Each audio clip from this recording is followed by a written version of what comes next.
పుస్తకం లాంటిది, ఒక పాఠ్య పుస్తకం లాంటిది.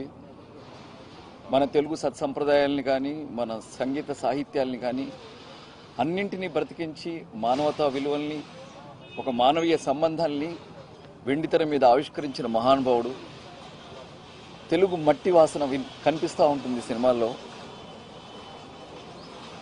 మొత్తం విశ్వవ్యాప్తం చేశాడు. అంతెందుకు మొన్నటికి మొన్న శంకరాభరణం ఇంకా గుర్తుంది అనడానికి సత్సాయి నిగమంలో శంకరాభరణం గురించి చాగంటి గారు 3 రోజులు దాని గురించి ప్రవచనంలాగా చెప్పారు.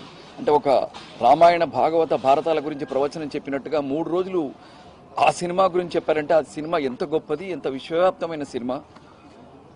తెలుగు సినిమా లేదనిపిస్తూ ఉంటుంది. ఇప్పుడు తెలుగు సినిమాను బ్రతికించింది ఆయన.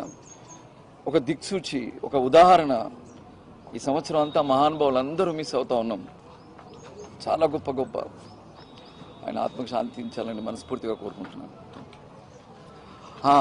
ఆయన మాటలోనే మనిషి నిలువెత్తు ధనం సంపాదించిన విలువెత్తు విశ్వనాథ్ గారి సినిమాలు మళ్ళీ తీసుకురాగలమా? తీసుకురాలేము.